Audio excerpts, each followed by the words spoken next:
আর বিশেষ করে আজকে যে তিথিতে মা আপনারা কীর্তন শুনতে বসেছেন, বড় ধন্যাতি ধন্য দিন। আমার থেকে আপনাদের অভিজ্ঞতা বেশি, মানে একটা কীর্তনিয়ারা যত না জানে তার থেকে বাবা আপনারা ভক্তরা বেশি জানেন। কারণ আপনারা যে জায়গাতে বসেছেন বাবা, জায়গাটা ধন্যাতি ধন্য জায়গা। আপনারা মনে করেন কীর্তনিয়ারা অনেক বড়, ভুল কথা। কীর্তনিয়ারা বড় হয় না বাবা, আপনারা যে জায়গাটা বসেছেন ওইটা সবথেকে উঁচু জায়গা। নববিধা ভক্তির মধ্যে আগে বলছে শ্রবণম, তারপরে বলছে কীর্তনম। আগে শুনতে বলছে, আগে বলতে বলেনি। তাহলে আগে শোনার জায়গা, তারপরে বলার জায়গা। তাহলে যে জায়গাটায় বসেছেন মা, বড় ধন্যাতি ধন্য জায়গা। আর আজকের দিনটাও বড় ধন্যাতি ধন্য, তাই না? আজকের দিনে কত কিছু বাবা বললে ভুলাবে না। মানে আজকের দিনটা নিয়ে যদি বর্ণনা করা হয় সব শেষ, সারা রাত্রে ভুলিয়ে যাবে বাবা, তাও শেষ করা যাবে না, তাই না? কিন্তু শুধু একটা কথা মনে রাখতে হবে, এই যে আজকের অক্ষয় তৃতীয়ার দিন আমরা সবাই একত্রিত হলাম, দিনটা শুধু ধন্যাতি ধন্য দিন নয়। শুধু ধন্য দাও আমার ভগবানকে, ধন্যবাদ জানাও ভগবানকে। কেন? ৮০ লক্ষ জনি ফেলে বাবা এই মানব জনিতে এসেছে। এই ৮০ লক্ষ বার আমাদের পিছনে ফেলা হয়ে গেছে, পোকামাকড় হলাম, গাছপালা হলাম, নদ নদী হলাম, কত কিছু হলাম, কিন্তু এই ৪ লক্ষ বার মানব জন্ম। এই মানব জন্মটাকে আমার মহাজনেরা বলছেন দুর্লভ জন্ম। কেন? পশু পাখিদের সন্তান হয়, আমরা মানুষ জাতি, আমাদেরও সন্তান হয়। পশু পাখিরা ঘুমায়, আমরা মানুষ আমরাও ঘুমাই। পশু পাখিরা খাবারের জন্য সকালবেলা অন্বেষণে যায়, আমরাও যাই। তাহলে পশু পাখিদের সঙ্গে তো আমাদের সব জায়গায় মিল আছে। দেখেন, ওদের দুটো চোখ, আমাদেরও দুটো চোখ, ওদের দুটো কান, আমাদেরও কান দিয়েছে, আমাদের দুটো চরণ দিয়েছে, ওদের পাখিদের দুটো ডানা দিয়েছে। আবার পশুদের আমাদের থেকে এক্সট্রা দুটো জুড়ে দিয়েছে, ৪টে করে দিয়েছে ভগবানের কাছে যাবার জন্য। তাহলে সব জায়গায় যদি আমাদের সঙ্গে মিল থাকে, তথাপি বাবা ওদের জন্মটাকে দুর্লভ বলছে না, আমাদের জন্মটাকে দুর্লভ বলছে। কারণ পশু পাখিরা ভগবানকে দেখিবারের জন্য দুটো নয়ন পেয়েছে বটে। ভগবানের কৃষ্ণ নাম হরি নাম শুনবারের জন্য করণ পেয়েছে বটে। ভগবানের কাছে যাবার জন্য ডানা পেয়েছে, ভগবানের কাছে যাবার জন্য তারা ৪টে করে চরণ পেয়েছে।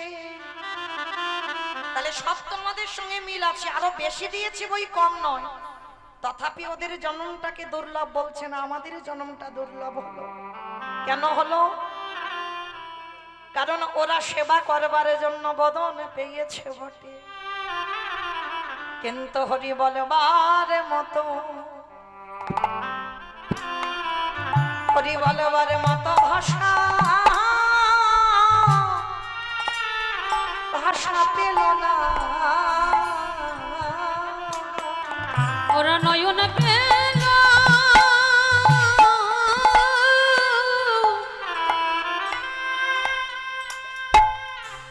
নয়ন পেল, বদন পেল বটে,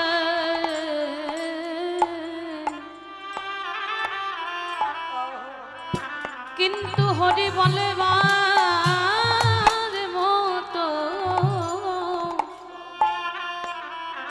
বলবার মতো ভাষা পেল না।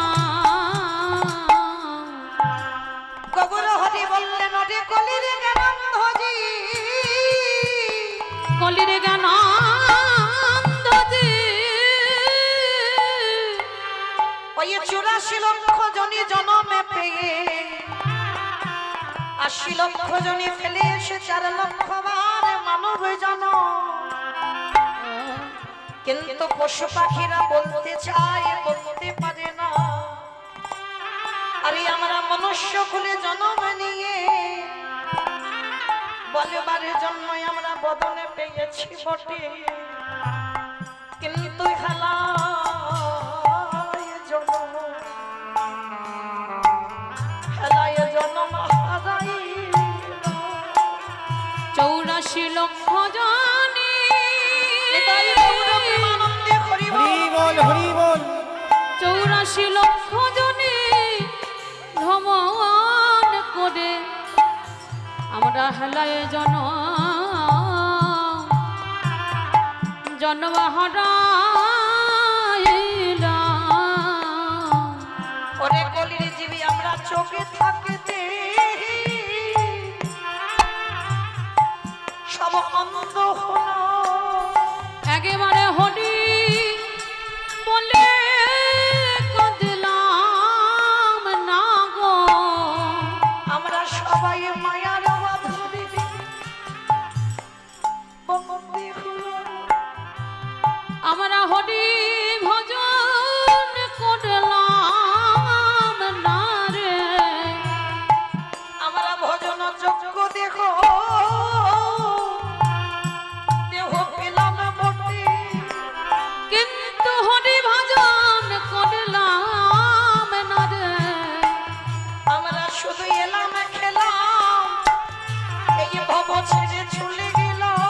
আমাদের আশা যাওয়ার সাগ হলো, দয়াল আমার মতো পাপী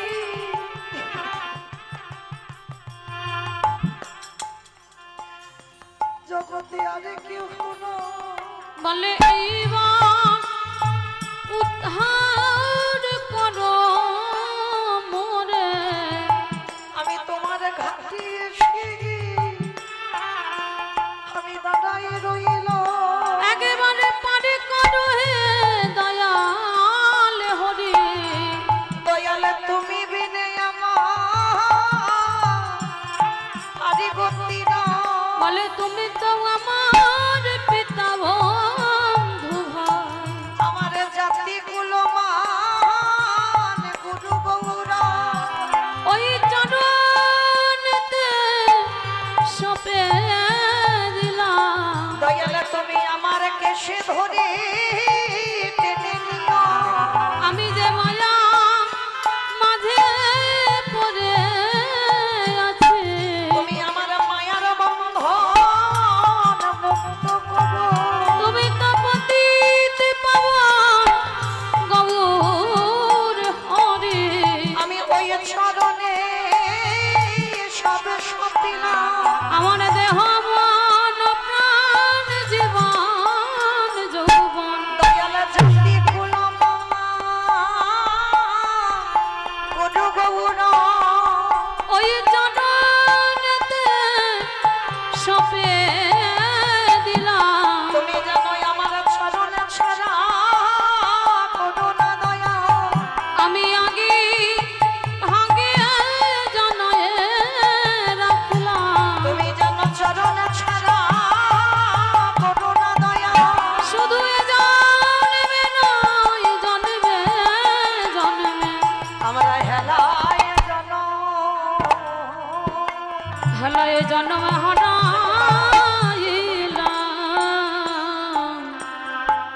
তাহলে মায়েরা আমরা বলার মতো বদন পেয়েছি কিন্তু বলতে চাইছে না। কিন্তু মায়েরা আমরা কলির মানুষ হয়ে আমরা বুঝতে পারি না ভগবানকে কেমন করে ভালোবাসতে হয়, ভগবানকে কি দিয়ে ভালোবাসবো। আমরা ভালোবাসতে জানলাম না, আর ভগবানের কাছে শুধু আঁচল পেতে চাইলে হবে ঠাকুর আমার এটা দাও, ঠাকুর আমার ওটা দাও। কি গো মায়েরা ভালোবাসতে জেনেছি আমরা? কেউ এখানে বলতে পারবে না ভগবানকে ভালোবাসতে পেরেছো। এই যে আজকে তিথিটা না অক্ষয় তৃতীয়া, এই আজকে থেকে বাবা আমাদের চন্দ্রন যাত্রা, মানে আমার ভগবান সেই যে রেমুনার গোপীনাথ জানেন আপনারা, অবশ্যই জানেন যারা পুরী ধাম গেছেন। কতজন গেছেন না একবার হাত তুলে দেখান তো, জগন্নাথ ধাম পুরী ধাম। বাহ। আর এবার দেখান কতজন ভক্ত রেমুনায় গেছেন, এবার একবার হাতটা তুলে। হরি বল। দেবু ভাই তো যাবে, অনেক ভক্তদের নিয়ে যায়, যাওয়ারই কথা। কিন্তু মা দেখেন এতজন ভক্ত এখানে বসে আছে, হরি বল। যখন বললাম পুরী ধামে কতজন গেছেন সবাই হাত তুললেন, কিন্তু ওই রাস্তায় পুরী যাচ্ছে রেমুনার গোপীনাথ, তখন আবার হাত উঠছে না। কেন উঠছে না? এই কলির মানুষ বাবা আসল আসল জায়গাগুলো এখনো দর্শন করে না। কারণ সমুদ্রে যেতে হবে আর ঢেউ খেতে হবে, এটাই শুধু আমাদের চিন্তা ভাবনা, আর অন্য কোনো চিন্তা নেই। মানে টুরিস্ট বাসে যদি 4টে দিন যায়, 4টে দিন আমার ঢেউ খেতে হবে। কোথাও অন্য জায়গায় টাইম দাও বা না দাও, কিন্তু পুরী ধামে আমাকে টাইম দিতে হবে, তাই না? এটা আমরা জড়জগতের মানুষের কথা। কিন্তু মনে রাখতে হবে মা, যারা যারা পুরী ধামে যাবেন পরবর্তীতে, কোথাও যান বা না যান, দুটো জায়গা অবশ্যই যাবেন। এক হচ্ছে রেমুনার গোপীনাথ, আর আরেকটা হচ্ছে নীলমাধব। এই দুটো মানে পুরী ধাম থেকে 100 বা 90 কিলোমিটার হবে, অনেকটা দূর নীলমাধব। হ্যাঁ, অবশ্যই তুমি দর্শন করবেন। এর পরবর্তীতে যারা যাবে, অনেক ভক্ত বহুবার করে জানতো, কিন্তু নীলমাধব বহু ভক্ত দেখে না, রেমুনার গোপীনাথ দেখে না। আর এই যে আজকের দিনে দিনটা কেন বাবা তুলে ধরলাম, এই যে রেমুনার গোপীনাথ, বৃন্দাবনে মাধবেন্দ্রপুরী, এই মাধবেন্দ্রপুরী বাবা মাটির তলা থেকে পেয়েছিল আমার গোপীনাথ, আর মাটি থেকে মাটির তলাতে বহু বছর পড়েছিল। আর মাটির তলায় বহু বছর পড়েছিল বলে এই বৈশাখ মাসে যখন মাটি থেকে তুললো না, শরীরে জ্বালা, শরীরে যন্ত্রণা, মানে বহু বছর সেবা পূজা পাইনি, বহু বছর ভগবানের স্নান হয়নি, শরীরে এত জ্বালা, দৈববাণী করে ওই মাধবেন্দ্রপুরীকে বলেছিল, মাধব আমার শরীরে যে বলো জ্বালা হচ্ছে, এত গরম, আমরা তো মা এসি ঘরে ঘুমাচ্ছি, পাখা ছাড়া চলতে পারছি না। আর অনেক অনেক ভক্তের বাড়িতে গিয়ে দেখবে বাবা, সে একেবারে 3 তলা, সে চিলেকোঠার উপরে ঠাকুর, অ্যালবেস্টার দেওয়া আছে, ভগবানের গায়ে হাত দিয়ে দেখবে বাবা আগুনে যেন আগুন হয়ে আছে ভগবানের গা। দেখবে কেন? সে তো কথা বলতে পারে না, সে তো বলবে না বাবা বাজারে যাচ্ছ আমার জন্য একটা ক্যাডবেরি এনে দিও, সে তো কোনোদিন বায়না করবে না, সে তো চাইতে জানে না, সে দিতে শিখেছে কিন্তু চাইতে শিখে। তার রেমুনার গোপীনাথ বৃন্দাবনে মাধবেন্দ্রপুরীকে বাবা স্বপ্ন দিয়েছিল, আমার শরীরে বড় জ্বালা করছে, আমার গায়ে একটু মলয়ের চন্দন ঘষে। তাই মলয় চন্দন পাবে কোথায় প্রভু? আমি তো জানি না মলয় চন্দন আছে কোথায়। তাহলে শোন, মলয় চন্দন যদি পেতে হয় যেতে হবে সেই রেমুনা। আর রেমুনায় গিয়ে যদি ওখানে পেয়ে যাস, ভগবান তো অন্তর্যামী, সবই জানে বাবা। ঘুরতে ঘুরতে ঘুরতে ঘুরতে সেই বৃন্দাবন থেকে পায়ে হেঁটে, কিন্তু এই মাধবেন্দ্রপুরী এমন একজন ভক্ত, জীবনে কারোর দ্বারে গিয়ে বাবা হাত পেতে কিছু চাইনি। মানে খিদেতে যদি মাধবেন্দ্রপুরী মরেও যায়, তথাপি একটা দিনের জন্য কারোর কাছে হাত পেতে বলবে না আমার খিদে পেয়েছে কিছু খেতে দাও। এইরকম বৈষ্ণব ছিলেন মাধবেন্দ্রপুরী। তো সেই বৃন্দাবন থেকে আমার গিরি গোবর্ধনের গায়েতে চন্দন লাগাবে বলে মলয় চন্দন, মানে মলয় চন্দন পাচ্ছে না, খুঁজতে খুঁজতে রেমুনায় এসে গেছে, একটা বটবৃক্ষের তলায় বসে আছে মাধবেন্দ্রপুরী। আজকের দিনে আমাদের বিশেষ করে কথাটা শুনতে হবে মা। তা যখনই গাছতলায় বসে আছে না, ভক্তরা দল বেঁধে সন্ধ্যাবেলায় যাচ্ছে। তা মাধবেন্দ্রপুরী বলেন, ও ভাই তোমরা সব কোথায় যাচ্ছ গো এত দল বেঁধে? বলে, সে কি তুমি জানো না বাবাজি, আমাদের এখানে গোপীনাথের মন্দির আছে, আর এই গোপীনাথের মন্দিরে অমৃত কেলি প্রসাদ দেওয়া হয়। অমৃত কেলি, প্রসাদটার নাম অমৃত কেলি। এটা কেমন জানো? যেটাকে আমরা ক্ষীর বলছি। আপনারা ক্ষীর বানিয়ে খাবেন, তার স্বাদ। আর যদি কোনোদিন রেমুনায় যান, একটা রেমুনার ওই ক্ষীরের ভাণ্ড কিনে খেয়ে দেখবেন, আপনাদের চরণ দর্শন করে সৌভাগ্য হয়েছে। যারা গেছেন দেখেছেন, ওই ক্ষীর যদি একবার সেবা করেন, সে আপনি ঘরে যদি বানান ওই রকম ক্ষীর বানাতে পারবেন না। কেন? ওইটা শুধুমাত্র অমৃত কিন্তু আমার গোপীনাথ প্রসাদ। তা ভক্তরা সবাই বলছে, ও বাবাজি যাবে নাকি আমাদের সঙ্গে? বলে, না ভাই তোমরা যাও, আমি যাব না। কারণ ভগবান তো চাই না কোনোদিন, মাধবেন্দ্রপুরী চাই না কারোর কাছে।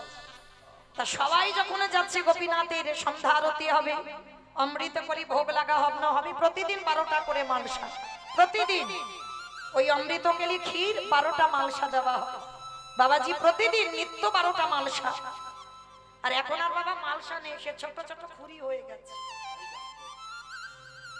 যখন কারার কথাটা বলছি তখন মালসা ছিল, মালসাতে করে 12টা মালসায় অমৃত কেলি দেওয়া হতো। এবার মাধবেন্দ্রপুরী গাছতলায় বসে আছে, সবাই চলে যাচ্ছে। মাধবেন্দ্রপুরী মনে মনে ভাবছে গোপীনাথ,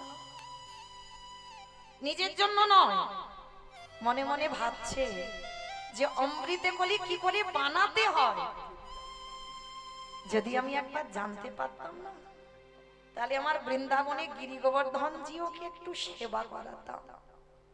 মানে নিজে যে খাবে এইটা একবারও ভাবছে না যে আমি যদি জানতাম কি করে বানাতে হয় তাহলে আমি একটু বানিয়ে খেতে পারতাম, এটা নয়। অনেক অনেক ভক্তরা আছে বাবা, এই আপনাদের মধ্যেই আছে, আপনারা বুঝতে পারছেন না, জানতে পারছেন না।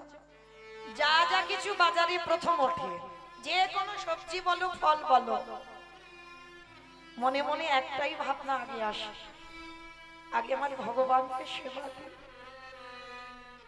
ভগবানকে সেবা দিয়ে তারপরে প্রসাদ পাই।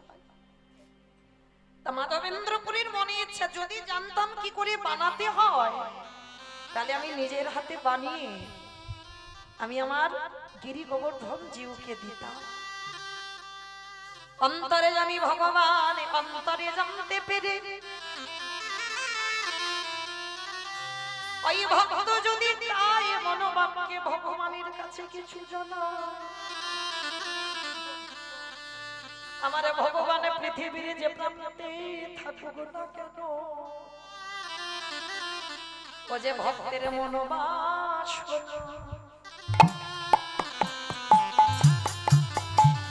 ভক্তের মনোবাসনা পূরণ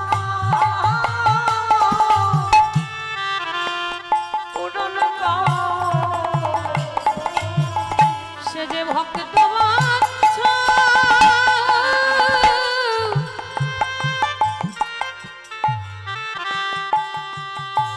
সে যে ভক্ত বাঞ্ছা পূর্ণকারী, ভক্তের মনোবাসনা সে যে পূরণ করে। এইবারে যখন ভক্তরা সন্ধ্যারতি হয়ে গেল, ওই 12টা মালসা ভোগ নিবেদন করলো। আর আমার গোপীনাথ কি করেছিল জানো, ভক্তের লাগি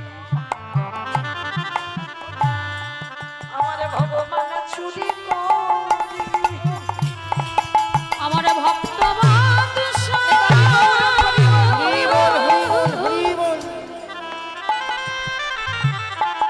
আমার ভক্ত বাদশাহ হরি বুঝি ভক্তের লাগি, ভক্তের লাগি চুরি করে। ভগবান তো জানে ভক্ত যদি খিদেতে মরেও যায়, ভক্ত আমার কাছে কোনোদিন কিছু চাইবে না। তাহলে ভক্ত যদি না চায়, আমি ভগবান হয়ে আমি ভক্তের জন্য একটা বার চুরি করে রেখে দিই। পূজারি প্রতিদিন 12টা মালসা বিতরণ করে বাবা, যেমন ভোগ লাগাই বিতরণও করে 12টা মালসা। আর যে পূজারি বিলি করে বাবা, সব সময় খেয়াল কি গুনে গুনে বিতরণ করবে? 11টা মালসা বিতরণ করে দিয়ে চলে গেছে। পূজারির আর খেয়াল নেই, হিসাবও করেনি যে আজকের 12টা মালসা বিতরণ হয়নি। আর ভগবান কি করেছে জানো, তার নিজের চরণের তলার পিছনের দিকে একটা ভাঁড় ক্ষীর চুরি করে রেখে দিয়েছে। ওই রাতের অন্ধকারে ভগবানকে শয়নে দিয়ে পূজারি যেই না ঘরের দরজা বন্ধ করে ঘুমিয়ে পড়েছে, আমারে ভগবান দৈববাণী করে বলে, পূজারি পূজারি তুমি কটা মাংস ভোগ দিয়েছো আজকে? বলে কেন প্রভু, আমি যেমন 12টা দিয়ে দিয়েছি 12টা দিয়ে আজও 12টা দিয়েছি। বলে হিসেব করে দিয়েছো তো? বলে হ্যাঁ প্রভু, আমি হিসেব করে 12টা মালসা দিয়েছি। কই একবার গিয়ে দেখো তো 12টা মালসা যখন দিয়েছো তাহলে ভক্তদের বিতরণ করেছো কটা মালসা? বলে কেন প্রভু 12টা মালসা? ভগবান বলে না পূজারি, 12টা মালসা তুমি বিতরণ করোনি, 12টা মালসা নিবেদন করেছো আর ভক্তদের বিতরণ করেছো 11টা মালসা। প্রভু তাহলে আর একটা মালসা গো? বলে যাও যাও পূজারি, ওই মন্দিরের দরজা খুলে দেখবে আমি গোপীনাথ দাদাই আছি। আমার চরণের পিছনের দিকে একটা ভাঁড় চুরি করে রেখে দিয়েছি। প্রভু তুমি চুরি করেছো কেন? তুমি চুরি করেছো কেন? তুমি তো এক ভাঁড় ক্ষীর খাবে, চাইতে পারতে, আমি তোমাকে একটা ভাঁড় দিয়ে আসতাম। ওরে ভক্ত রে, এই জগতে সংসার আছে, কোনদিন আমি আমার জন্য কিছু চুরি করি না, আমার ভক্তের লাগে চুরি করি। যেই না বলেছে ভক্তের জন্য চুরি করি, প্রভু কে সেই ভক্ত? কত বড় ভক্ত যার জন্য আমাদের বিগ্রহ ক্ষীর চুরি করে রেখেছে। বলে যাও পূজারি, এই রাতের অন্ধকারে গিয়ে দেখে এসো ওই অনতি দূরে একটা গাছের তলায় আমার ভক্ত মাধবেন্দ্র পুরী বসে আছে। যাও, সে কোনদিন খিদেতে যদি মরেও যায় কারোর কাছে কিচ্ছু চাই না, আর আমি তো জানি আমার ভক্তের খিদে পেয়েছে, তাই তো আজকের এই ভাঁড়টা চুরি করেছি। যাও পূজারি, আমার ভক্তকে এই ভাঁড়ের প্রসাদীটা একটু পাইয়ে দিয়ে এসো। পূজারি যখনই স্বপ্নটা পেয়েছে না, পাগলের মতো বাবা ওই রাতের অন্ধকারে মন্দিরে প্রবেশ করে ওই এক ভাঁড় ক্ষীর গিয়ে ভগবান নিজের ধুতির তলায় আড়ালে রেখে দিয়েছে যাতে কারোর চোখে না পড়ে। সেই ভাতটা তুলে নিয়ে ছুটতে ছুটতে যাচ্ছে। কোথায় আছো মাধবেন্দ্র পুরী? যারে লাগি গোপীনাথ ক্ষীর কইল চুরি। পাগলের মতো ছুটতে ছুটতে বাবা দেখে না গাছতলা এক বাবাজি বসে আছে, জপের মালায় জপ করছে। পূজারি গিয়ে ভাতটা হাতে করে নিয়ে বলছে, বাবাজি এই নাও প্রসাদ। মাধবেন্দ্র পুরী তো অবাক হয়ে গেল। আমি যে মনে মনে ভাবছিলাম যে কি করে অমৃত কেলি বানাতে হয়, যদি একটু স্বাদ বুঝতাম তাহলে আমি মনে হয় বানিয়ে দিতাম। আচ্ছা পূজারি, তুমি জানলে কি করে আমার মনের কথা? বলে না গো না, আমি তোমার মনের কথা জানি না, তোমার মনের কথা সেই জেনেছে যে জন মন্দিরে বাঁকা করে বাঁকা হাতে কালো শশী দাঁড়াই আছে। জানো তুমি নাকি কারোর কাছে কিছু চেয়ে খাও না, ওই জন্য তো আমাদের গোপীনাথ একটা ভাঁড় চুরি করে নিয়েছে। বলি ধরো ধরো মাধব প্রসাদ ধরো, বরে তোমার লাগি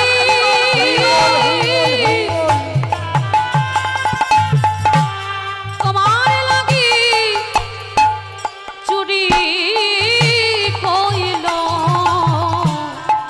বলে ধরো ধরো এই প্রসাদ ধরো। ওই মাধবেন্দ্র পুরী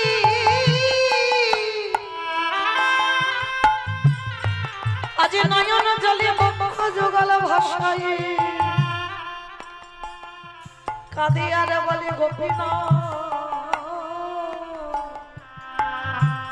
আমি আমার বৃন্দাবনে গিরি গোবর্ধন জীবকে ভালোবেসেছিলাম, আমি কোনোদিনে তোমায় চোখে দেখি না, আর তুমি আমার কষ্টের কথা ভেবে তুমি আমার জন্য ক্ষীর চুরি করেছো। দাও দাও বাবা প্রসাদে বাবা, এই যে প্রসাদে প্রসাদ তাই বলো না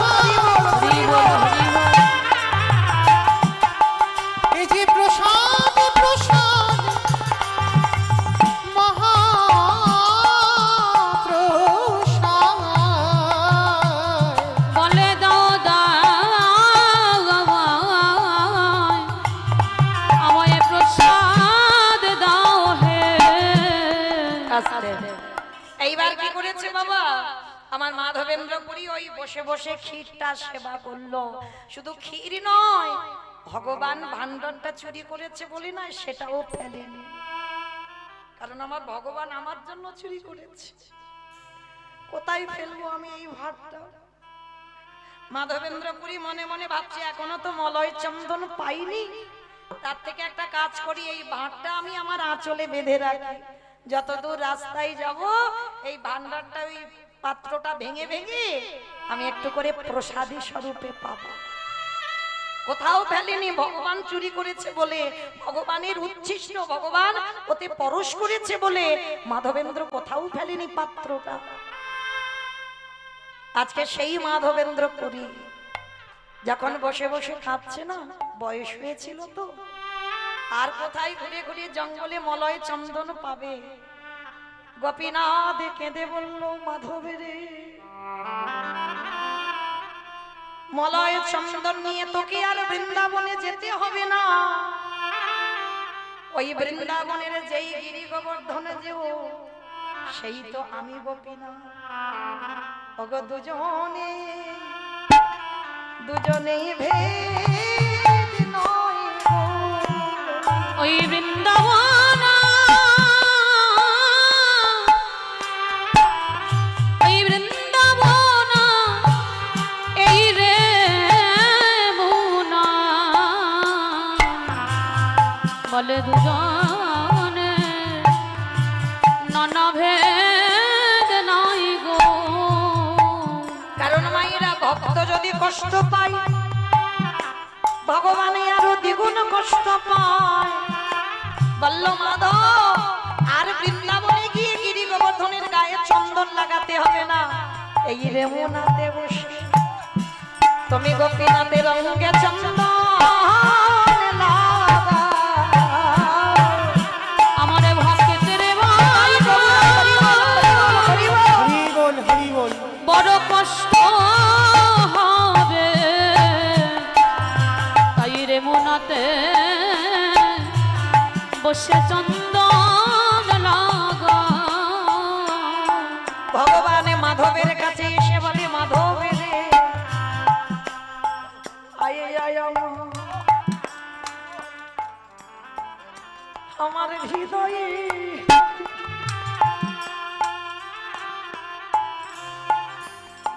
হরি আয় আয় আমার হৃদয়ে ওরে বহুদিন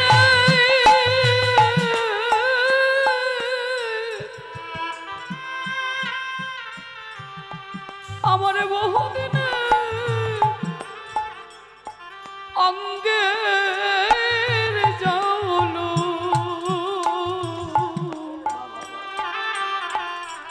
বলে আই আই হৃদয়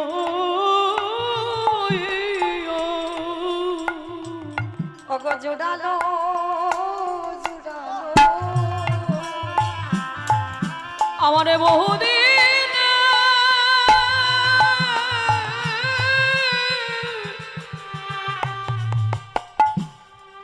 আমার বহুদিন এই অঙ্গের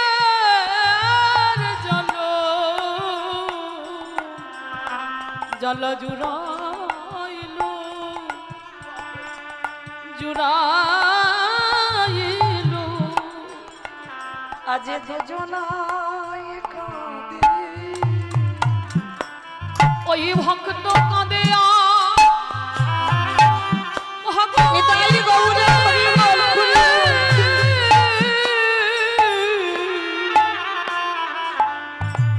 দুজন কাঁদে আজ পিতা কাঁদিয়া দেখো পুত্র কাঁদে আজ দুজনা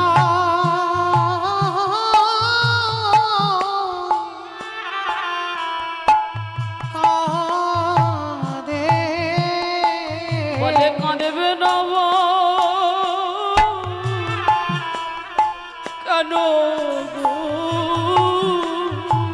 সে যে কাঁদেবে বলে নিতাই গৌর হরি বল কাঁদেবে হরি বলে বল। এসেছে গো। বলি কাঁদেবে না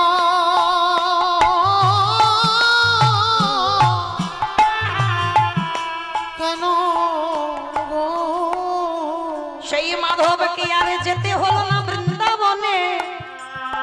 ওই রেমুনায় মলয় চন্দন জঙ্গল থেকে এনে এই আজকের তিথিতে বাবা ওই মাধবেন্দ্রপুরী ভালো করে চন্দন ঘষে দিয়ে আমারে গোপীনাথের শ্রীঅঙ্গে লেপন করেছে। ভগবান বলছি এটা আমার কারণ নয়, কারণটা কি? ভক্ত ওই গোপীনাথের কাছে যাবে আরে গোপীনাথ ভক্তকে হৃদয়ে ধরবে, তাই তো বলছে জুড়ালো জুড়ালো। বলে জুড়ালো, জুড়ালো। বলি আমার অঙ্গের জ্বালা যত জুড়ালো, জুড়ালো। এই ভক্ত পরশে পাবো বলি। জল জুড়ালো, জুড়ালো।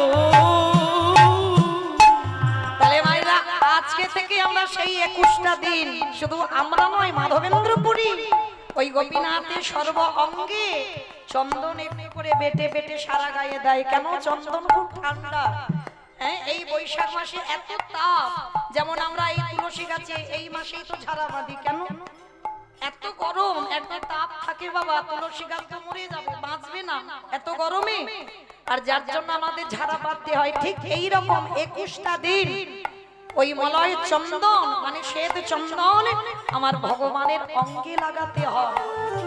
তো যারা যারা বসেছেন, যারা যারা শুনলেন, আজকে থেকে বাবা কালকে, আজকে যারা দেননি দেননি কালকে তো আছে, কালকে থেকে এখনো বাবা 21টা দিন একইভাবে যারা ছোট্ট গোপাল সেবা করো, যারা আমাদের গোপীনাথকে সেবা করো, যারা রাধা মাধব সেবা করো, একটু করে অন্তত চন্দন আমার ভগবানের গায়ে লেপন করো। কেন? ভগবান বলছে ওরে কলির জি এই জগতের সংসার মাঝে ভক্ত যদি অন্যান্য চিন্তা বাদ দিয়ে শুধুমাত্র সর্বক্ষেত্রে আমার চিন্তায় মগ্ন থাকে, আমি জনম জনম পার হয়ে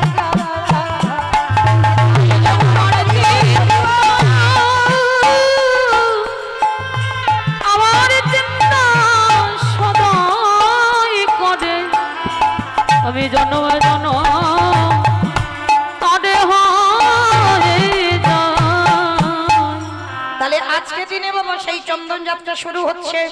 আবার আজকে তিথিতে বাবা সূর্যদেব মহাভারতে দ্রৌপদীর হাতে দিয়ে তুলে দিয়েছিল বাবা অক্ষয় পাত্র। এই অক্ষয় পাত্রটা কেমন জানো? মানে কোনদিন আজকে তিথিতে যারা যারা যা কিছু করেছো বাবা ক্ষয় হবে না, সব অক্ষয়। কারোর সঙ্গে ঝগড়াঝাটি করোনি তো? আর ঝগড়াঝাটি করেও যদি থাকো না, এটাও অক্ষয়। হ্যাঁ, এটাও সারা জীবনে ঝগড়াঝাটি দ্বন্দ্ব বিবাদ থেকেই গেল।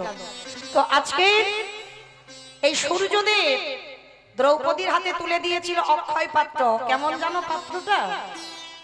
মানে লাখো লাখো কোটি কোটি ভক্ত যদি আসে, এই পাত্রের অন্ন প্রসাদ বা খাবার কিছুই ফুরাবে না কোনদিন। তবে হ্যাঁ, তখন ফুরাবে যদি আমার দ্রৌপদীর প্রসাদ পাওয়া হয়ে যায়, তখনই কম পড়ে যাবে বাবা।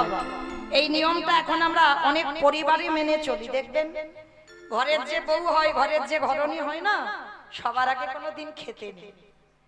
ও যত বেলা হোক, হয়তো আত্মীয় পরিজন আসবে, লোক কুটুম আসবে, খবর দেওয়া হয়েছে, এখন তো ফোনের যুগ, যতক্ষণ না সেই তারা এসে বাবা প্রসাদ পায় তার আগে আমাদেরকে খেতে নেই। কেন নেই? এটা দ্রৌপদীর শিক্ষা দিয়ে গেল যে ঘরের ঘরণী যে হয় সে যদি আগেই খেয়ে নেয়, ঘরের লক্ষ্মী যদি আগে খেয়ে নেয়, তাহলে আজ যারা যারা আসবে বাবা তাদের কমও পড়তেই পারে। কিন্তু ঘরের লক্ষ্মী যদি না খায়, ভগবান বলছে দেখবে ঠিক ওই ভগবান ওই একটুখানি প্রসাদ, আজকে যেটা মহাভারত তার প্রমাণ, একটা অন্ন শাক সিদ্ধতে বাবা দুর্বাসা আর তার 1000 শিষ্যের উদর ভরে গেল।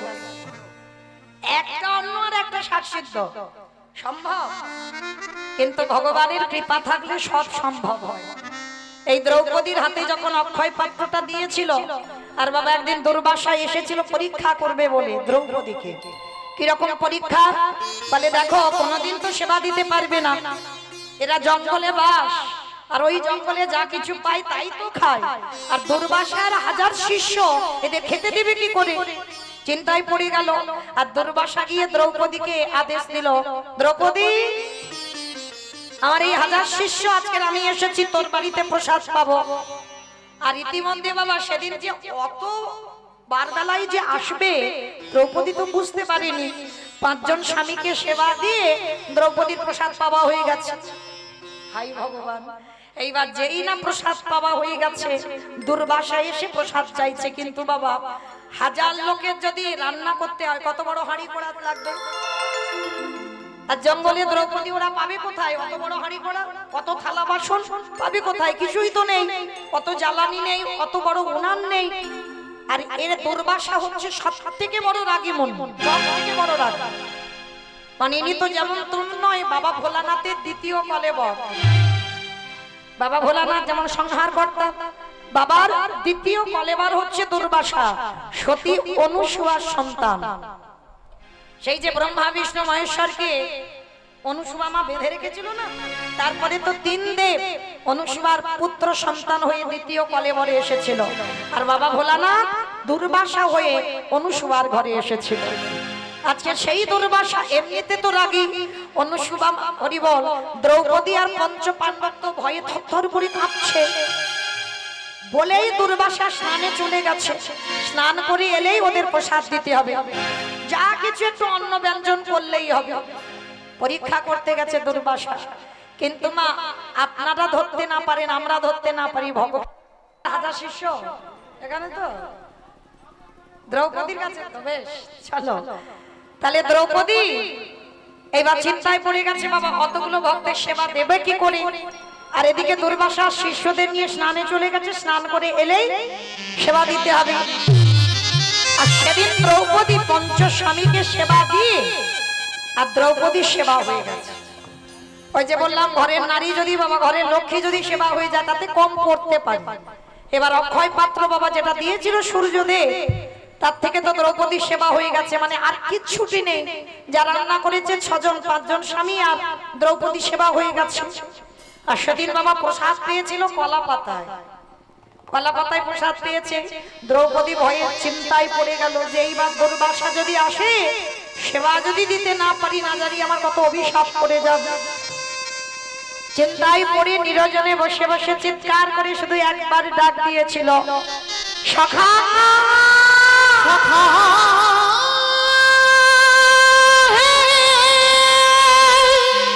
একেবারে দেখা দাও, আমার যে ঘোর বিপদ একেবারে দেখা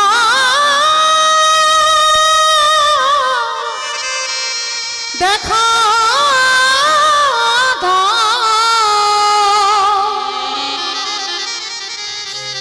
দেখা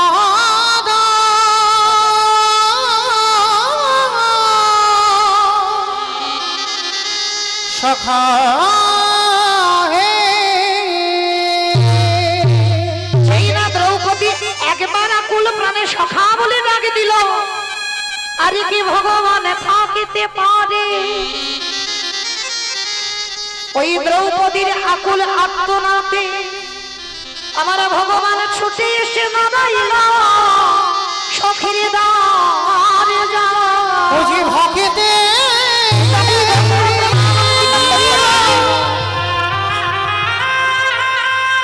বুঝি ভক্তে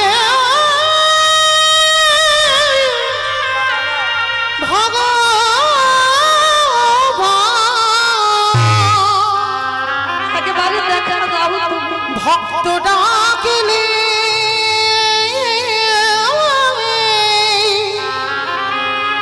রহিতে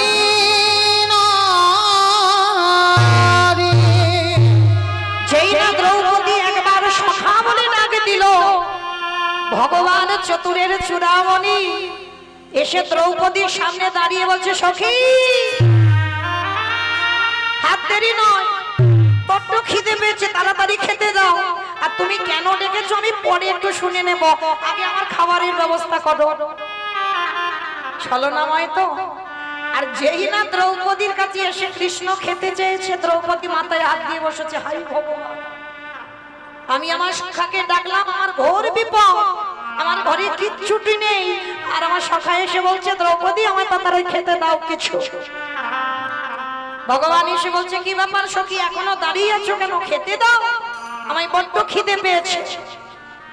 যেই না ভগবান দাঁড়িয়ে দাঁড়িয়ে সখীকে ডাক দিয়েছে, আমার দ্রৌপদী এসে করো জোর করে বলে সখাকে, তুমি কি সত্যি অন্তর্যামী ভগবান নয়? আমি যে কেন তোমাকে ডাক দিলাম না তুমি কি বোঝো না? ভগবান হেসে বলছে আমি খুব বুঝি, মানে ওইটা আমি পরে শুনবো, আগে আমার খেতে দাও তারপরে আমি তোমার কথা শুনবো। আর আমার পেটে যখন এত খিদে, আমার তোমার কথা আমি কানে শুনতেই পাবো না। মানে দ্রৌপদী বলবে আর ভগবান যেন শুনতে চাইছে না, মানে দ্রৌপদী ভুলে যাচ্ছে বাবা ভগবান কে। সে তো অন্তর্যামী, প্রতিটা ভক্তির অন্তরের কথা বলছে। কি গো মায়েরা, অন্তর্যামী নয়? ভগবান যদি অন্তর্যামী না হবে, দেবর্ষি নারদকে একদিন ডেকে বলেছিল, ও নারদ, কি ব্যাপার এখানে নিরজনে বসে বসে তুমি কি ভাবছো? নারদ করজোর করে বলছে, প্রভু একটা কথা বলবো। কি কথা? বলে প্রভু তোমারই অন্তর্যামী কেন বলে? বলে সে কি নারদ, তুমি জানো না আমায় অন্তর্যামী কেন বলে? শোনো আমি তোমায় বলি। বলে কি বলবে প্রভু? শোনো, ওই যে গঙ্গার ঘাট দেখছো, ওইখানে গিয়ে তুমি একটা ডুব দেবে, আর ডুব দিয়ে তুমি হাতে যা পাবে তুমি আমার কাছে তুলে নিয়ে আসবে। তার নারদ ছুটে গেছে, বা গঙ্গার ঘাটে ডুব দিয়েছে, আর ডুব দিয়ে একটা বড় পাথর পেয়েছে। পাথরটা নিয়ে ভগবানের কাছে এসে বলছে, প্রভু এই না ডুব দিয়ে আমি একটা পাথর পেয়েছি। আর যেই না পাথরটা ভগবানের কাছে এনে ধরেছে, ভগবান বলছে আচ্ছা নারদ এবার পাথরটা এখানে দ্বিখণ্ডিত করো। আর যেই না পাথরটা দ্বিখণ্ডিত করা, সঙ্গে সঙ্গে পাথরের ভিতর থেকে ছোট ছোট পিঁপড়ে বার হচ্ছে। তা ভগবান হেসে বলছে, নারদ কিছু বুঝলে? বলে ঠাকুর তোমার মাথা ঠিক আছে তো?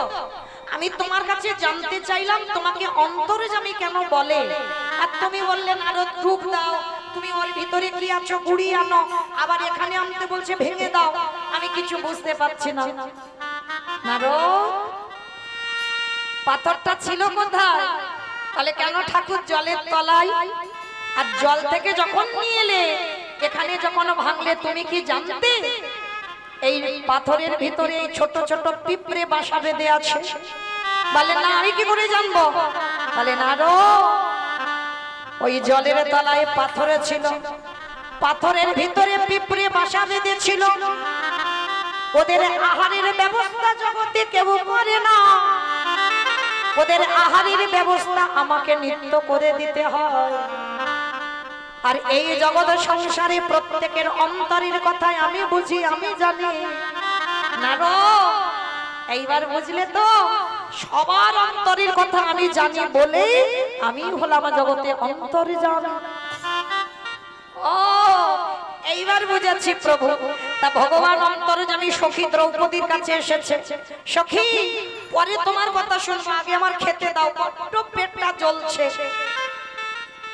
শেষে বিরক্ত হয়ে দ্রৌপদী বলছে, সখা আমার কথা শুনবে তো? আমার কথা না শুনে তুমি বলেই যাচ্ছ শুধু। আচ্ছা ঠিক আছে আমি এবার শুনবো, বলো কি হয়েছে। সখা হে, তুমি যে আমার ঘরে আজ সেবার কথা বলছো, কিন্তু সূর্যদেব যে অক্ষয় পাত্র দিয়েছিল আজকে আমি প্রসাদে পেয়ে নিয়েছি, কিছু তো নেই, আমি তোমাকে কি দেব? আর তুমি জানো আজকের আমার ঘরে দুর্বাসা 1000 শিষ্য এসেছে, তাদেরকে প্রসাদ দিতে হবে, কিচ্ছু নেই ঘরে, আমি দেব কি করে? ভগবান বাবা দুর্বাসার কথাটা শুনছে না। ভগবান বলছে, দ্রৌপদী আজকের কিসে করে প্রসাদ পেয়েছো? বলে সখা কলা পাতা জুটেছিল আজকে। আচ্ছা তোমার ওই এঁঠো পাতাটা কোথায় ফেলেছো? বলে কি হবে সখা? বলে বলো না, তারপরে বলছি। এইবারে যেই না দ্রৌপদী দেখিয়ে দিল কলা পাতা ফেলে দিয়েছে, যেমন নর্দমায় আমরা ফেলে দিই, ভগবান ইঙ্গিত করে বললেন সখী গো, ওই কলা পাতা থেকে ভালো করে গিয়ে দেখো ওই পাতাতে কি কিছু প্রসাদ লেগে নেই। দ্রৌপদী অবাক হয়ে গেল, সখা তুমি এটা কি বলছো? আমি পাতা নর্দমায় ফেলে দিয়েছি আর তুমি ওখান থেকে কুড়িয়ে পাবে? বলে সখী গো, তুমি বোধহয় জানো না, ও যে হলো আমার ভক্তের মহা মহা আমি যে ভক্ত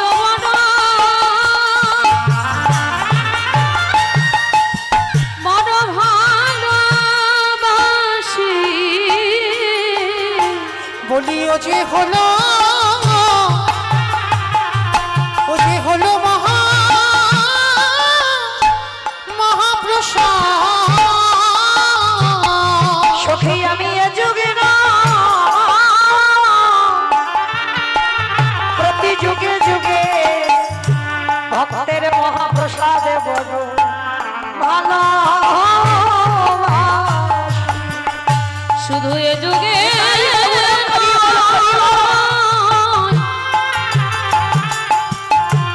এ যুগে নয়, যুগে যুগে ভক্তের প্রসাদে বড় ভালোবাসি। মায়েরা ভগবানকে নিবেদন করবে সেটা হয় প্রসাদ, আর ওটা যখন ভক্ত উচ্ছিষ্ট করে দেয় সেটা হয় মহা মহা মহাপ্রসাদ।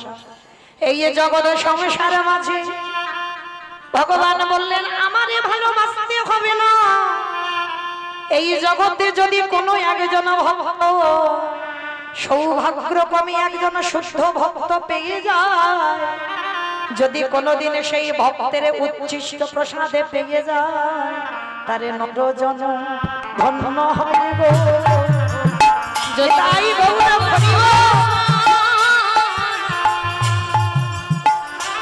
ভক্ত প্রসাদ পেয়ে যায় গো, আর নরজন ধন্য হবে।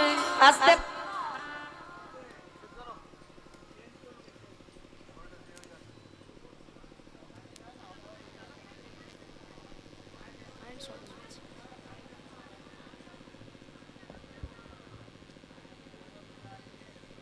কারেন্ট শর্ট মারছে, একটু ইয়ে করেন, আর্থিংয়ে জল দেন।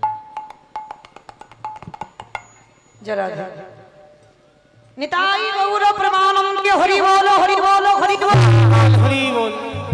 এটা আমি বলছি না বাবা, আমার ভগবান দ্রৌপদীকে বলছে, দ্রৌপদী ওই একবার কলা পাতা থেকে তোমার উচ্ছিষ্ট প্রসাদ একটু নানো। ভগবান গিয়ে খুঁজে খুঁজে দেখলো একটা অন্য একটা শাকের কণা থালাতে লেগে আছে। আমার ভগবান ওই কলা পাতা থেকে দ্রৌপদীর ওই মুখের থুতু লালা লেগে থাকা, ওই যে একটা অন্য আর শাকের কণা লেগেছিল, ভগবান মহাপ্রসাদে জ্ঞানে যেই না একেবারে বদনে দিল, আর ভগবান ওই একটা অন্য আর একটা শাকের কণা সেবা করে আর ঢেকুর তুলেছে। কত চতুরের চূড়ামণি দেখো, আর যেই না ঢেকুরটা তুলেছে, ওদিকে দুর্বাসায় আর হাতটা শিষ্য স্নান করেছে, আর স্নান করে বাবা যেই না পাটা তীরে দিয়েছে, আর ওদিকে কৃষ্ণের ঢেকুরে এদের সব কটার পেট একেবারে ভরে গেছে। মানে এমন পেট ভরেছে না, আর মানে নড়াচড়া করতে পারছে না। দেখবেন মা মাঝে মাঝে খুব চাপাচাপি খাওয়া হয়ে যায়, আর যেদিন খুব চাপাচাপি খাওয়া হয় কি মনে হয়, মানে আর ওখান থেকে উঠবো না, এবার একটু বিছানা করে দিলে ওইখানে শুয়ে পড়বো, মানে একেবারে গলা পর্যন্ত, মানে হা করলে যেন দেখা যাবে এইরকম যদি কেউ খায়। আর ভগবান এমন ঢেকুর তুলেছে দুর্বাসার হাজার শিষ্যের একেবারে গলা পর্যন্ত, মানে তুমি যদি রাজভোগ এনে দাও তথাপিও বাবা সেবা করতে পারবে না। এবার সব কাজ কমপ্লিট করে ভগবান ভীমকে ডেকেছে, ভীম যাও তুমি গিয়ে দুর্বাসা হাজার শিষ্যকে বলো যে আমাদের খাবার দাবার একেবারে প্রসাদে রেডি হয়ে গেছে, তারা যেন প্রসাদ পেয়ে যায়। আর যেই না বলেছে প্রসাদ পেয়ে যায়, ভীম বলছে মাধব এত বড় মিথ্যা মিথ্যা কথা বলা যায়, কিন্তু এটা যে একেবারে ডাহা মিথ্যা কথা। মানে আমার বাসন কোসন নেই, উনান নেই, জ্বালানি নেই, কিচ্ছু নেই, তো আমি কি করে আমি এত বড় মিথ্যাটা বলবো? আর এসে যদি দেখে কিচ্ছু হয়নি আর যদি রেগে যায়, ভগবান বলছে আমার উপরে ভরসা নেই বুঝি, আমি যেটা বলছি তুমি গিয়ে বলো রান্না বান্না কমপ্লিট, এসে যেন প্রসাদ পেয়ে যায়। মাধব এত বড় মিথ্যা আমি বলতে পারি? আবার বলে ওই যে একটা কথা জানবেন, পৃথিবীর সব থেকে বড় মিথ্যাবাদী একজন, ওই যে বাঁশিটা ধরে আছে, সব থেকে বড় মিথ্যাবাদী। দেখেন চাল ডাল নেই, হাঁড়ি করা উনান কিচ্ছু নেই, রান্নাই হয়নি, বলে দুর্বাসা গিয়ে বলো রান্না বান্না হয়ে গেছে, এসে যেন প্রসাদ পায়। এইবার ভীম কি করেছে বাবা,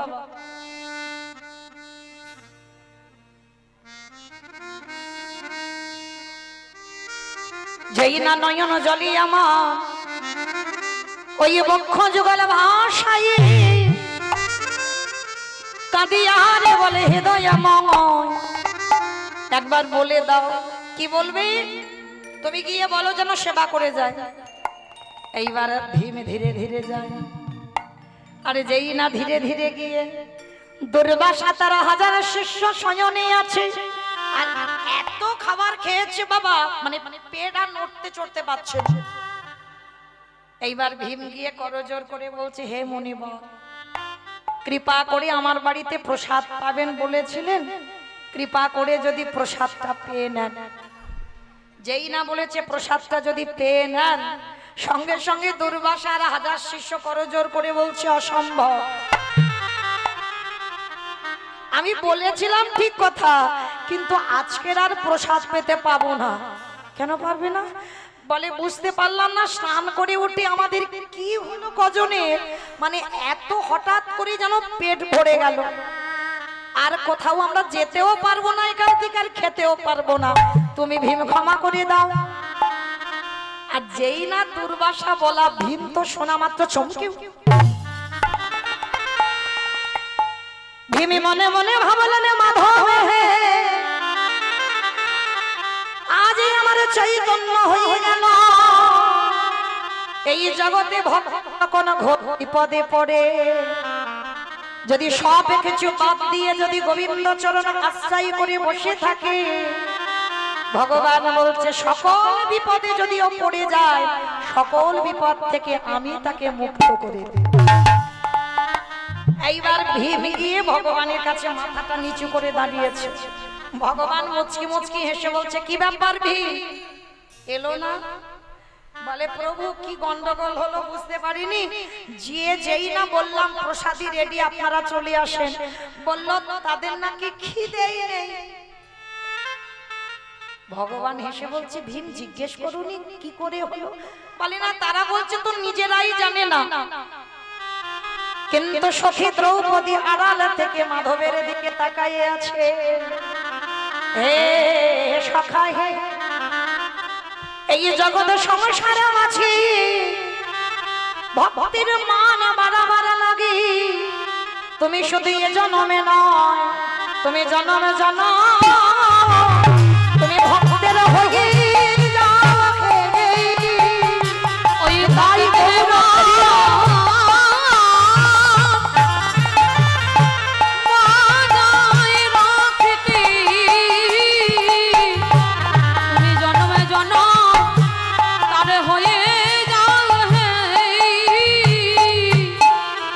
ভগবান দ্রৌপদীর মাথায় হাত দিয়ে বলছে সখী হে, তুমি ডাকবে আর আমি আসবো না, এটা কি হয়? আমি জানতাম দুর্বাসা তোমার সঙ্গে ছলনা করবে, তাই তো আজকের আসে আমাকেও এই ছলনাটা করতে হলো। তাহলে মা কি বুঝলাম, আজকের এই অক্ষয় তৃতীয়াতে এই অক্ষয় পাত্রটা দ্রৌপদীকে দিয়েছিল সূর্যদেব। এই অক্ষয় তৃতীয়ায় মহাভারত, যেটা বাবা মহাভারত পাঠ করলে বা শ্রবণ করলে সমাজ শিক্ষা পায়, সেই মহাভারত আজকের দিনে বাবা রচনা শুরু হয়েছিল। রচনা করেছিলেন বেদব্যাস, আর লিখেছিল কে? দুর্গার বড় ছেলে গণেশ।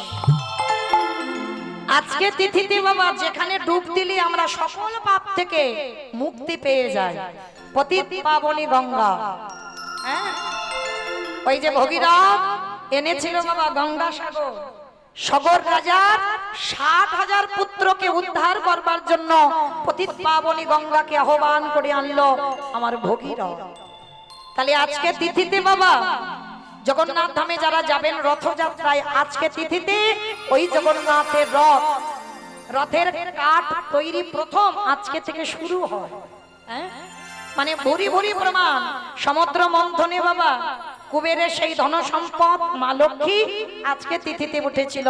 ওই জন্য যাদের যাদের ঘরে লক্ষ্মী প্রতিষ্ঠা করা আছে আজকের একটু লক্ষ্মী প্রতিমাকে পূজা করতে হয়, লক্ষ্মী নারায়ণ পূজা করতে হয়। হ্যাঁ, কি মায়েরা আজকের একটু পূজা অর্চনা করেছো তো? করেছো? বাহ, ওই যে বললাম আজকে যা যা কিছু করবি সবটাই অক্ষয় থেকে যাবে। কেহ বলে পুরাবে রাবণ বধিলা, কেহ বলে পুনবেতি আমা উলু কই গো মাঠে মাঠে কেহ বলে পুরাবে রাবণ বধিলা, কেহ বলে পুনবেতে আমার গোনাদি গোনা গোনা গোনা গোনাদি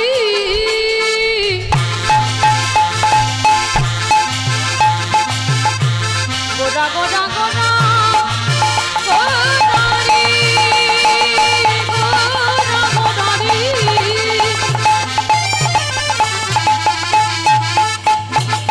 নিতাই গৌরে নাম হরি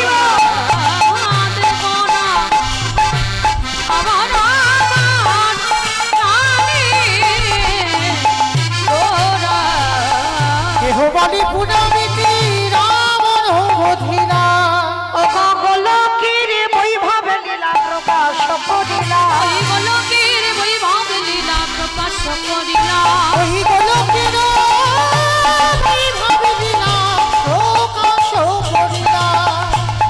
শ্রীরাধারে ভাবে এবে গোদায় গোতাহা,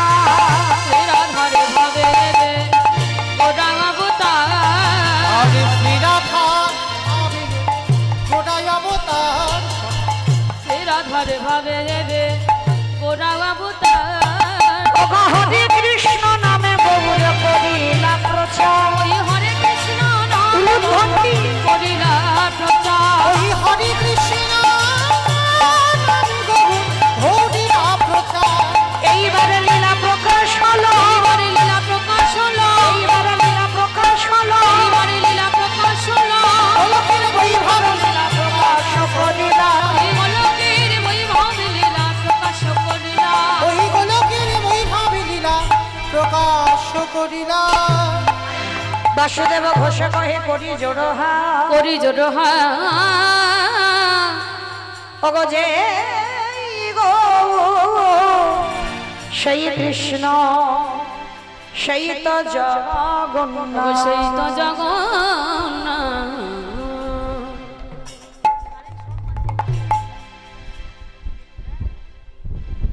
বাসুদেব ঘোষ সে কহে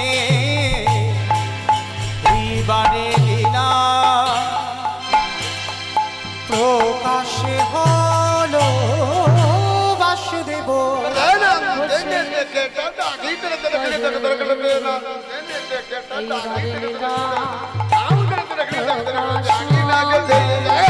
বাসুদেব ঘোষে কহে এইবারে লীলা প্রকাশ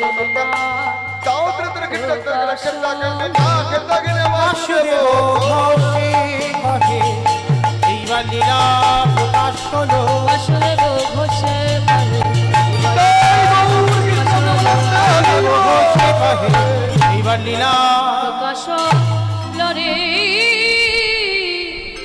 বাসুদেব ঘোষে কহে জানি তাই চলুন এবার আমরা সবাই যাব মধুময় শ্রীধাম। বৃন্দাবন ধাম। তা আজকের মধুমাস ধাম বৃন্দাবন ধামে যে যাব, এতক্ষণ নবদ্বীপে যখন ছিলাম একবার প্রেম সে বলেন তো, গৌর সুন্দর কি, নবদ্বীপে ধাম কি, ধ্বনিটা হলো কি, এটাও জয়, এটা জয় নয়। তাহলে মাইরা একটু প্রেম সে জয় দিতে হবে। এত জোরে জয় দাও, কত দূর যাবে? সোনারপুর স্টেশন। সোনারপুর স্টেশন যাবে? আমার কীর্তন শুনে শুনে সব মুখস্থ হয়ে গেছে, তাই না? সব জায়গা দেখি। তবে এখন বলে দিলাম, সামনের বছর আর সোনারপুর এলাকায় আসছি না, এই বছরটা স্টপ করে দেব। তো যাই হোক, মানে চারিদিকে মানে আর জায়গা ফাঁকা নেই বাবা, প্রত্যেক জায়গায় করে যাচ্ছে কীর্তন, তাই না? সব চেনা ভক্ত আমার, খালি আমার থেকে আপনাদের মুখস্থ বেশি হয়ে যাচ্ছে। কই দেখি যাদের যাদের হাত আছে একবার তোলেন তো দেখি একবার সবাই। বাহ, এইদিকে আমার দাদা ভাই মায়েরা যারা আছেন সবাই, এই যে হাত কই তোলো সবাই। ওই দেখো এইদিকে বলছি, ওইদিকে ধসে পড়ে যাচ্ছে। তাহলে দেখি সবাই একসঙ্গে। ওই যে বললাম আজকে যা যা করবে সব অক্ষয়, তার মানে ভেবো না যে হাত দুটো এইরকমই হয়ে থাকবে, নেমে যাবে। তাহলে দেখি সবাই একসঙ্গে বলবো, গৌর সুন্দর কি, নবদ্বীপে ধাম কি, সচির নন্দন কি, বিষ্ণু প্রিয়া কি, নিতাই চাঁদ কি, ভক্তবৃন্দ কি, হরিবাসর ধাম কি, সাধু গুরু বৈষ্ণব কি, আপন আপন গুরুচরণ কি, নিতাই গৌর প্রেমানন্দে। বেশ, এইবার চলো একটা ভজন গাইতে গাইতে যাওয়া হোক, হবে তো? তবে আমি আর আমার সম্প্রদায় নয়, সবাই একটু উলুধ্বনি তোলো। मेरी विनती यही है राधा रानी,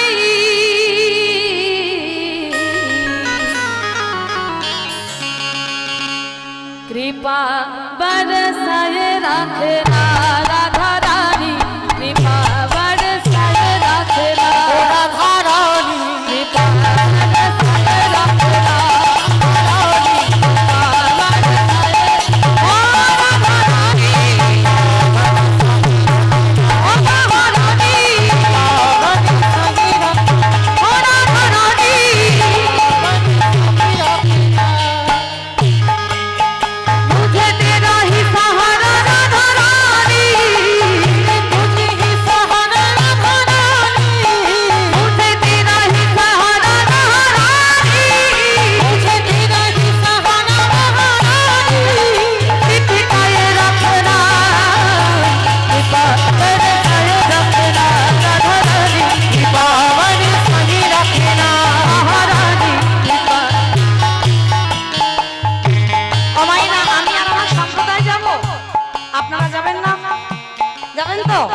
যারা যারা যাবেন আর একবার মা কালীর দিব্যি বলবো না, এই গানটা শেষ।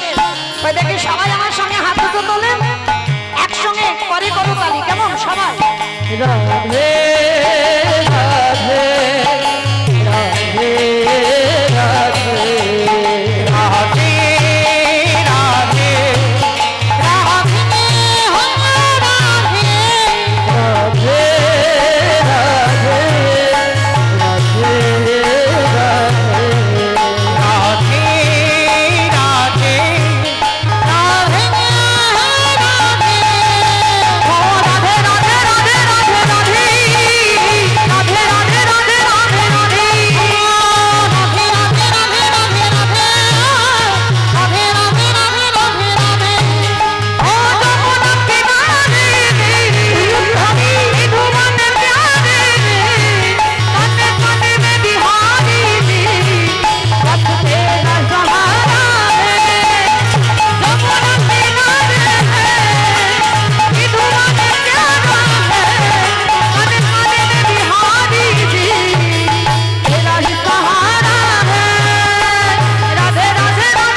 বলছো সব মনে মনে মনে মনে বললে কি হবে, জোরে জোরে বলতে হবে তো। তাহলে দেখি হাত সবাই একসঙ্গে, আমি বলবো আপনারা দোয়ারি করবেন, কেমন?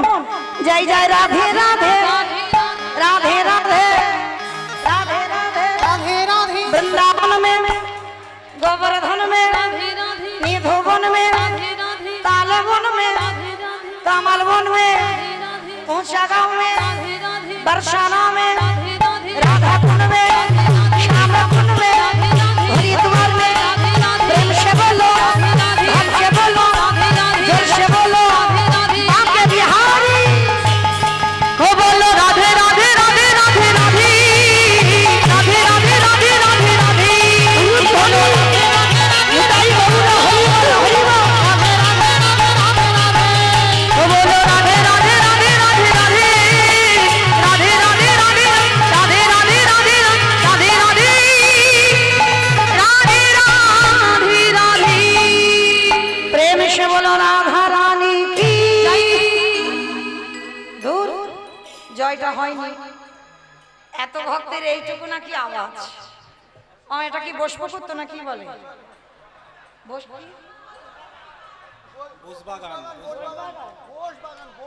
বোস বাগান। আচ্ছা বে, আচ্ছা মা, তোমাদের এখানে শাশুড়ি বৌমাতে ঝগড়া টগড়া হয় না নাকি একটু টামুন টামুন বলে হয় না? হয় না, অল্প অল্প হয়, বলে অল্প অল্প হয়।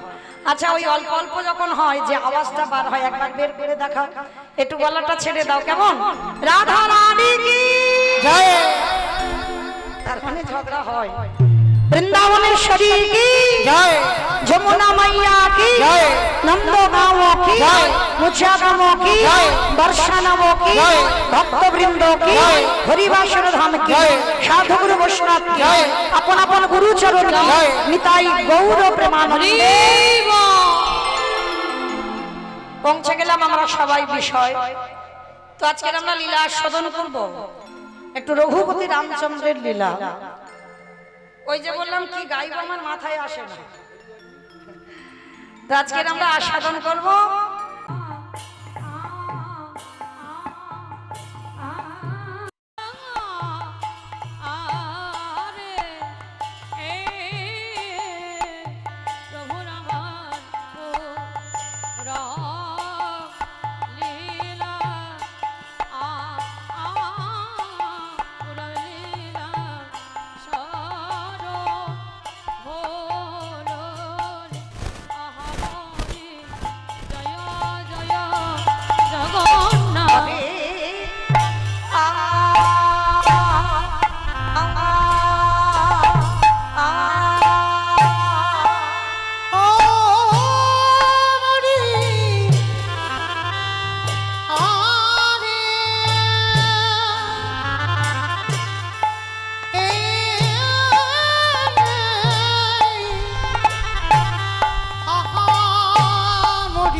জগন্নাথ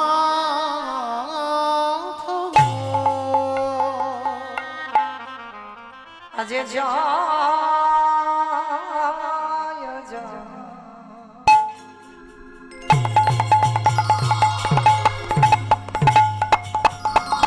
জয় জয় জয় জগ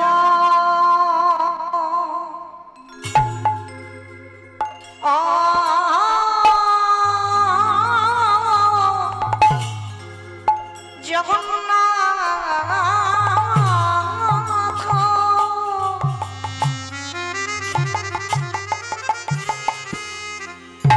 প্রভু আমার সতী রণ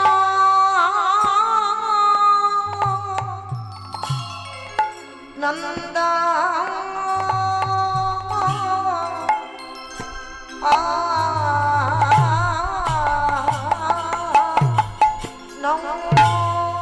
অজ জয় জয় হরি বল হরি বল জয় জগ নাথ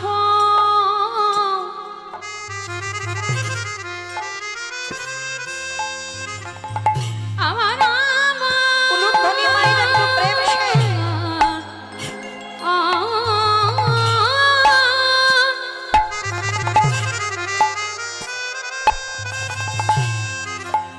আমার নদী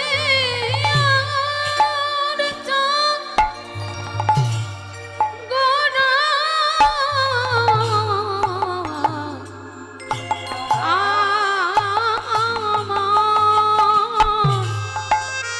হরি বল হরি বল সে যে নদী আর ভাগ্য কাশে উদয় হয়ে আমাদের মতো পতিত পাষণ্ডীকে উদ্ধার আর করিবার লাগি কলির জীবের দ্বারে দ্বারে দাঁড়ে দাঁড়ে ঘুরে ঘুরে হরি না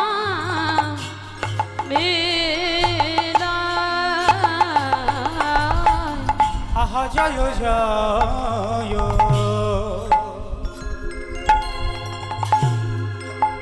জয় জগ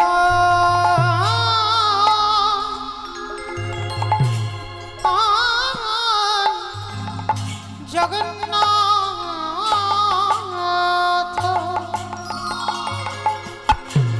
প্রভু আমার সচি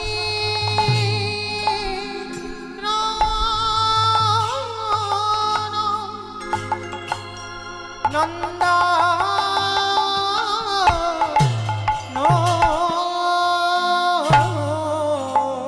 ত্রিভুবন করে জাগা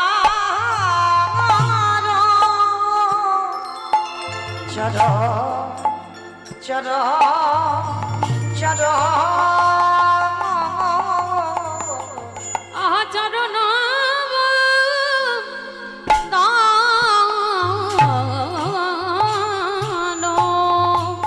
প্রভু আমার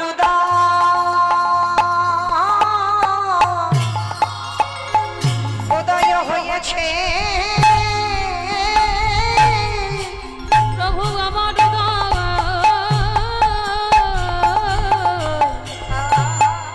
হয়েছে ওগো দেখো দেখো নদী ওই নদী আর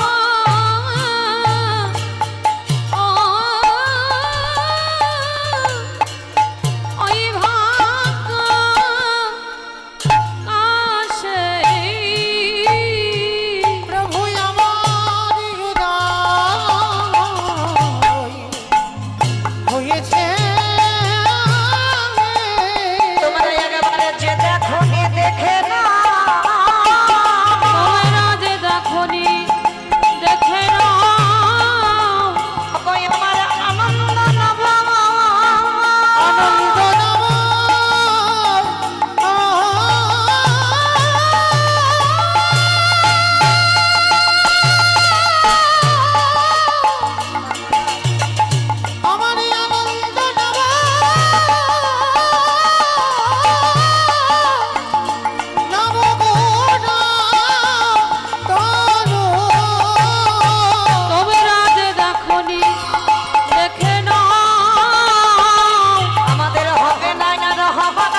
আহা ত্রিভুবন করে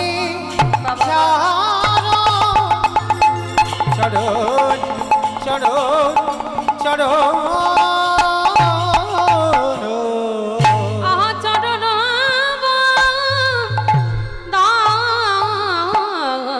দানো নমো ত্রিকাল সত্তায় নম ত্রিকাল সত্তায়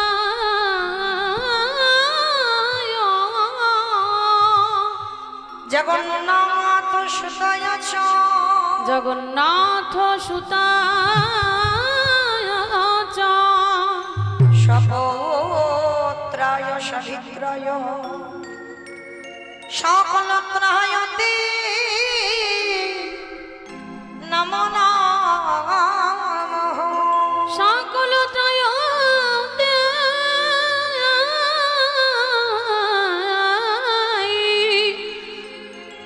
নম নম কৃষ্ণ নাম হরি নাম বড় মধু নামে বড় মধু ওগো যে জনা কৃষ্ণ ভজে যে জনা কৃষ্ণ ভজে সেবার সেবার যত যে জনা কৃষ্ণ ভজে সেবার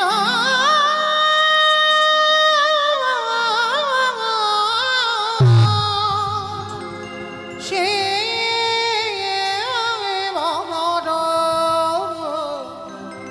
বড়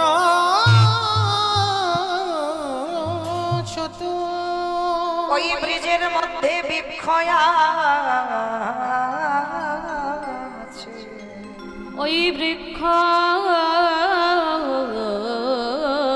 আছে কভু না যায় দেখা কভু না যায় দেখা নামের মধ্যে নামে আছে ওই নামের মধ্যে নামে আছে ভক্তের হৃদয়ে হৃদয়ে পাতে লেখা ভক্তের হৃদয়ে পটে আঁকা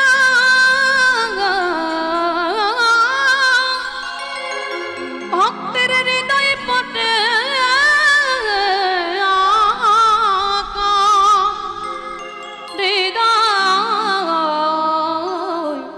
হৃদয়ে পটে আঁকা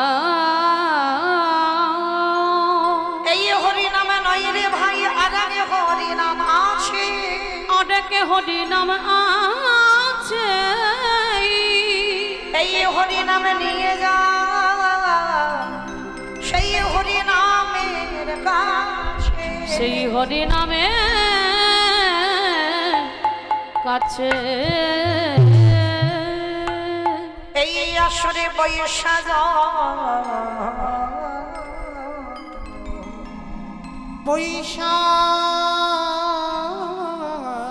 বৈশাখ আমার গৌরে ভক্ত আমার গৌরে ভক্ত সবাকার পদ ধূলি সবাকার পদ ধূলি হোকে আমার মস্তক মস্তক মস্তক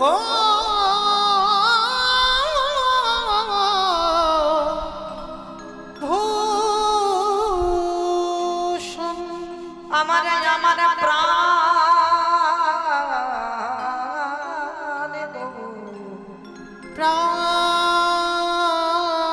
প্রাণ গো এই নদিয়ার ভাগাকাশ ভাসে নদিয়ার ভাগ্যাকাশে সচিবান ভসিন্ধ মাঝে সৌচি করে ভসিন্ধু মাঝে আমার পতিতে পাবন গৌর সুন্দর হয়ে উদয় হইলে নদিয়া তাই গৌর প্রান্তে হরি বল হরি বল। আমার গোরা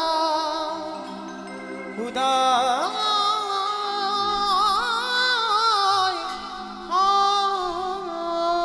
হরি। জানি তাই যারা রাধেশ্যাম, জয় জগন্নাথ, জয় মহাপ্রভু, হরে কৃষ্ণ। যারা রাধে যারা রাধেশ্যাম সমবেত শুধু কৃষ্ণ অনুরাগী, গৌর অনুরাগী, মাতৃমণ্ডলী পিতৃমণ্ডলী, আহুত অনাহুত ভাগত এই গ্রামবাসী বৃন্দ, যারা আমার রাধা গোবিন্দে, যারা আমার গৌর নিতাই রাতুল চরণ আশ্রয় গ্রহণ করেছেন, তাহাদের সবাকার চরণে রইল আমার কোটি কোটি দণ্ডবত।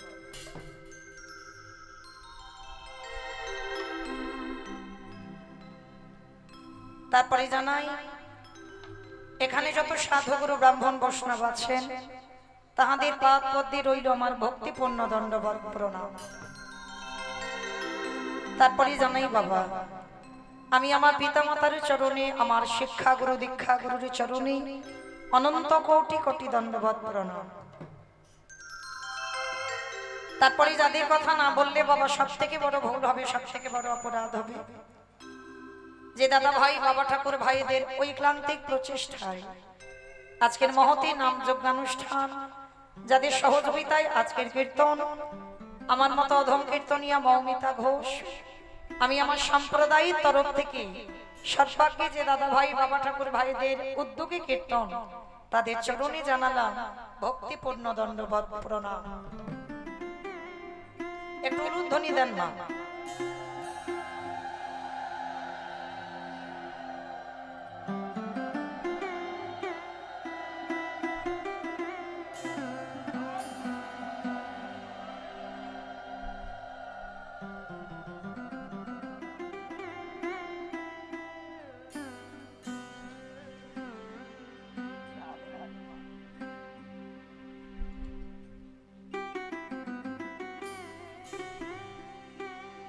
নিতাই গৌর প্রেমানন্দে হরি বল হরি বল হরি বল হরি বল।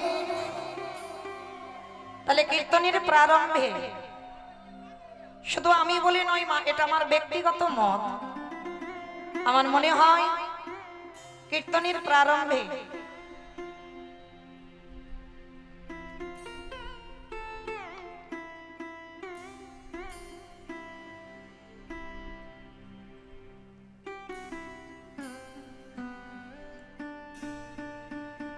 কীর্তনের প্রারম্ভে যদি প্রণাম দিতে হয় আগে তাদেরকে দেওয়া উচিত। শুধু আমি বলে নয়, জগতে যত কীর্তনী আছে বাবা, যারা মাধুকরী করে, যারা ভিক্ষা করে, লোকের দাঁড়িয়ে দাঁড়িয়ে গিয়ে সবার কাছে ভিক্ষা করে, যারা সমাজের মঙ্গলের জন্য হরিনাম সংকীর্তনের আয়োজন করে, কারণ হরিনাম কোনো ব্যক্তিগত হয় না, সবার জন্য হয়।